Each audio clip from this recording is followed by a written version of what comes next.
নমস্কার বন্ধুরা, আশা করি আপনারা সবাই এই একটা প্রবাদ বাক্য শুনেছেন যে বাঙালির ১২ মাসে ১৩ পার্বণ।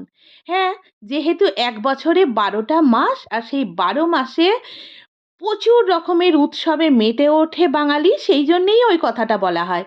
কিন্তু এই পৌষ মাসের ব্যাপারটা জানেন? বাঙালির প্রিয় পৌষ মাস, আর পৌষ মাসে বাঙালির স্পেশাল পৌষ পার্বণ। হ্যাঁ বন্ধুরা, বাঙালি হিসাবে এই পৌষ মাসের পৌষ পার্বণের মজা কেন নেব না? যেখানে এই পৌষ মাসের মাঝামাঝি একদম টেম্পারেচার এত লো হয়ে গেছে যে পৌষ পার্বণে স্পেশাল সেদ্ধ পিঠে বা পুর পিঠে সঙ্গে ক্রিস্টাল ক্লিয়ার খেজুর গুড় ডিনারে একদম জমে ক্ষীর হয়ে যাবে।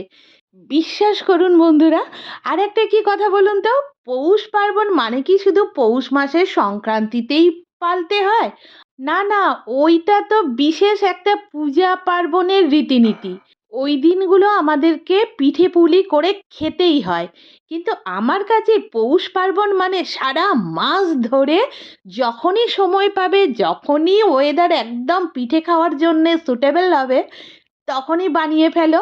আর সেই রকমই আজকে আমি বানিয়ে ফেলেছি সেদ্ধ পিঠে বা পুর পিঠে। হ্যাঁ, চাল গুঁড়ির পুরো মণ্ড করে ভেতরে পুর দিয়েছি নলেন গুড়ের সন্দেশ আর বাঁধাকপির তরকারি দিয়ে।